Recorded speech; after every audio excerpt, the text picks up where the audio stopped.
Kukhona obhalile uthi-ke mina-ke nginokuphupha ngitheza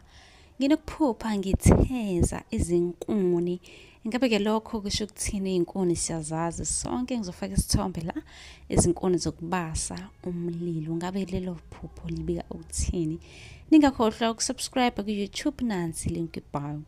Iphupho elikanjena-ke abaningi bayazi ukuthi-ke kuke kuthiwa kubika isifo ekhaya noma kamakhelwane, ukusho ukuthi kungaba khona okungase kunivelele noma-ke kamakhelwane.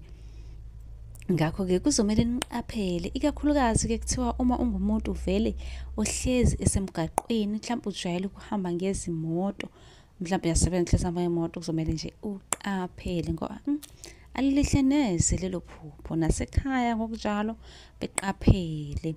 Ngabe nombuzo-ke nawe ukuthi-ke udinga impendulo, ngicela ubuzo kwi-comment, ngizobe sengikwenzele yakhe ividiyo ngiyifake lapha ku-YouTube wethu. Ungakhohlwa phela ukusubscribe.